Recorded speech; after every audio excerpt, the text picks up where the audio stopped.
Okey, untuk kali ini kita akan bincang berkenaan dengan subtopik yang pertama, iaitu 2.3.1, elemen sistem elektrik, iaitu sumber, medium, beban dan juga kawalan. Empat elemen empat elemen dalam sistem elektrik ini. Okey, kita ada sumber, medium, beban dan kawalan. Okey. Kehidupan kita pada hari ini semakin mudah dengan adanya elektrik. Okey, tanpa lampu contohnya, kita terpaksa menggunakan pelita minyak tanah. Okey, yang digunakan pada zaman dahulu lah. Okey, tanpa media massa, tanpa Facebook, tanpa IG, tanpa YouTube ini, okey, kita tidak akan tahu tentang hal terkini yang berlaku di sekeliling kita dan juga di seluruh dunia. Dan tanpa mesin pencuci contohnya, pakaian kotor yang banyak pasti penat untuk kita bersih secara manual. Ini semua kita dapat selesaikan dengan adanya tenaga elektrik. Contoh, lampu daripada zaman dahulu yang menggunakan pelita, dengan adanya elektrik, maka muncullah pelbagai peralatan ataupun keperluan manusia yang lebih ringkas dan juga mudah. Dan kini elektrik merupakan antara tunjang kehidupan berikutan ledakan teknologi maklumat secara global. Semuanya menggunakan tenaga elektrik. Dan dalam sistem elektrik ini terdapat empat elemen yang utama yang perlu kita kenal, iaitu sumber, medium, beban, kawalan. Nanti kita akan kupas satu-satu lah. Okey, yang pertama kita tengok berkenaan dengan sumber. Kalau tengok daripada gambar rajah ini, okey, sumber tenaga yang boleh diperbaharui. Sumber ni ada dua jenis. Satu, tenaga yang boleh diperbaharui. Kalau kita tengok di gambar ini daripada empangan hidroelektrik, maknanya daripada air lah. Yang kedua ini wind turbine, maknanya sumber daripada angin. Yang ketiga ni panel solar, maknanya sumber daripada cahaya matahari. Ini adalah sumber yang boleh diperbaharui. Okey, sumber tenaga elektrik yang berpunca daripada jana kuasa, bateri, tenaga solar dan juga sebagainya. Okey, dan terdapat dua jenis sumber, iaitu yang boleh diperbaharui dan tidak boleh diperbaharui lah. Dan sumber yang boleh diperbaharui ialah sumber yang boleh kita boleh gunakan semula. Dan bekalan tenaga ini akan kekal selama-lamanya. Dia kekal, dia tidak habis. Maknanya kita boleh diperbaharui, bila habis guna boleh diperbaharui lagi. Dia takkan habis. Dia menggunakan daripada alam. Dan sumber tersebut termasuklah contoh kita angin, air, matahari dan juga ombak. Ini yang boleh diperbaharui. Sumber. Apa itu sumber? Sumber yang tidak boleh diperbaharui pula, maknanya yang akan habis. Dia akan habis. Dia akan habis. Bila kita guna, dia akan habis. Tidak dapat dikita semula. Tidak dapat dikita semula. Benda tu akan habis. Bila kita guna lama-lama, ia akan habis. Itu yang tidak boleh diperbaharui. Contohnya petroleum, arang batu, gas dan juga tenaga nuklear lah.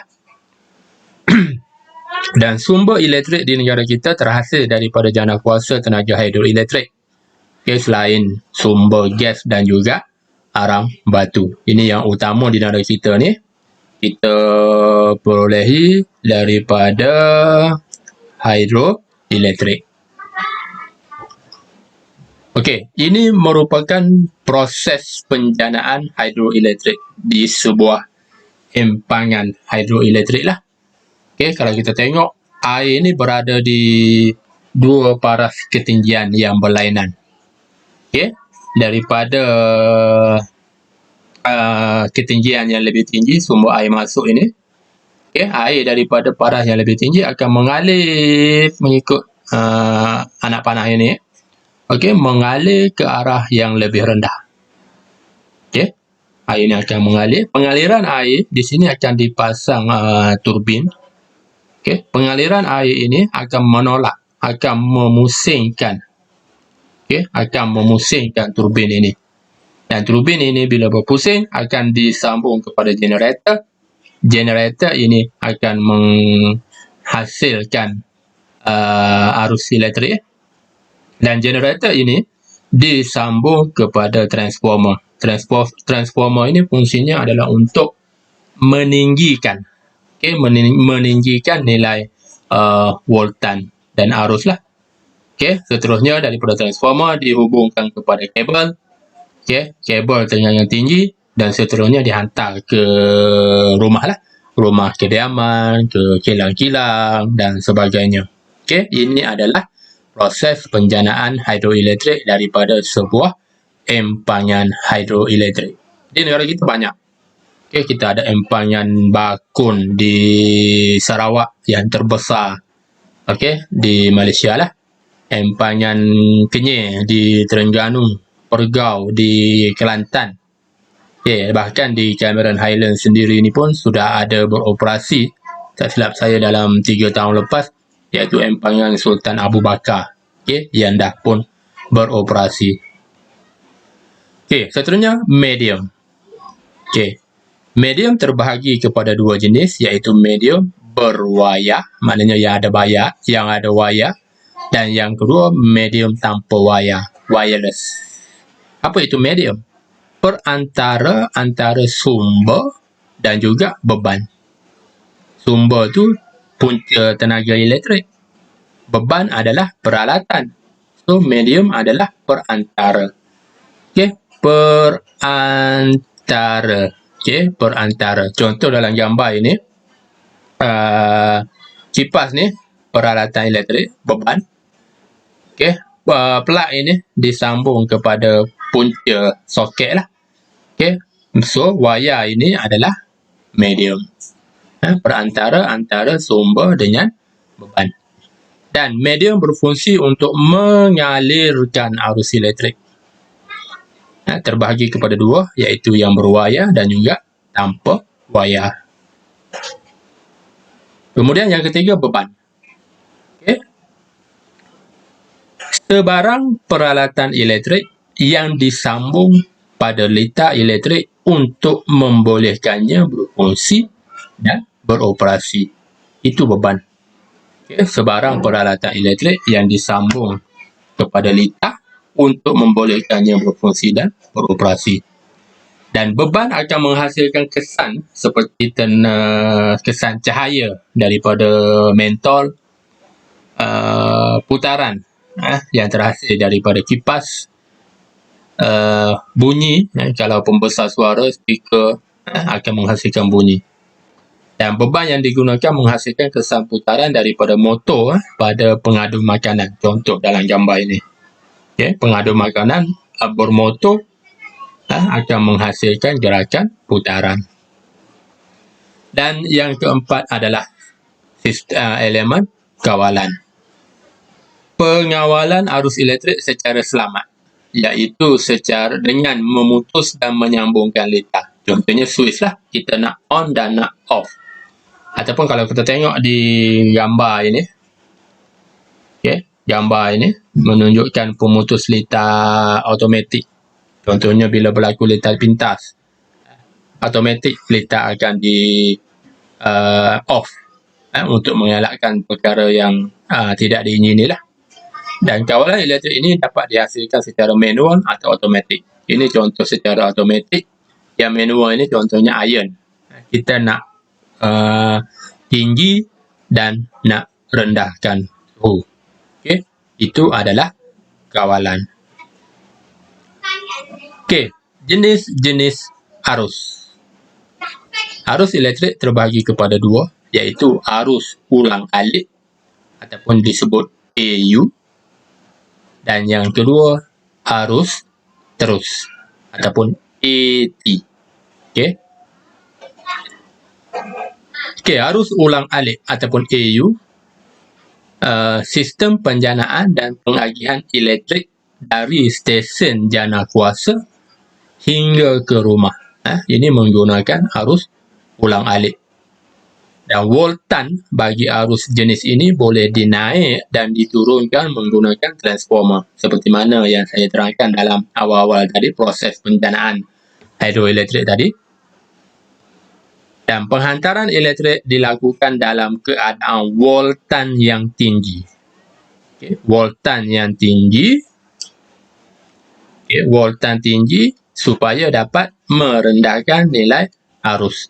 Ini kita akan tengok macam mana perkaitannya lah dalam subtopik yang seterusnya. Voltan tinggi, arus rendah. Dan tujuannya untuk mengurangkan kehilangan kuasa semasa proses penghantaran ini. Okey, arus ulang alik yang dialihkan ke rumah kediaman. Okey, daripada saya tunjukkan tadi di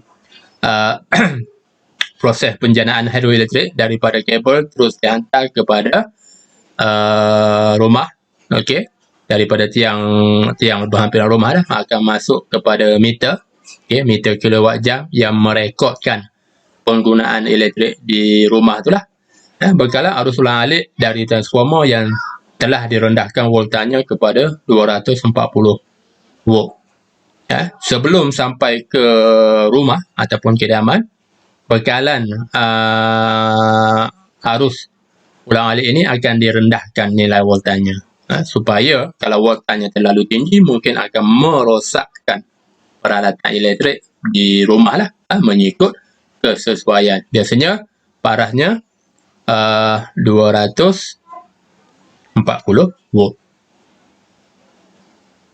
Kemudian arus terus ataupun AT. Okay, kalau kita tengok gambar ini merupakan sebuah dynamo untuk menghasilkan arus elektrik. Arus terus merujuk kepada sistem kuasa dengan hanya satu kekutuban voltan ataupun arus. Kutub positif atau negatif lah. Dan arus elektrik yang mengalir adalah secara sehala, iaitu daripada positif kepada negatif.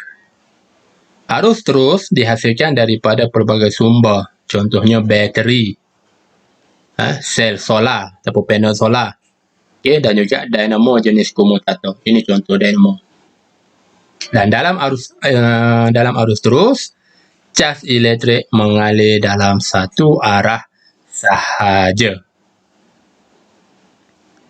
Okey, ini contoh lita mudah yang menunjukkan pengaliran arus terus. Okey, daripada bateri.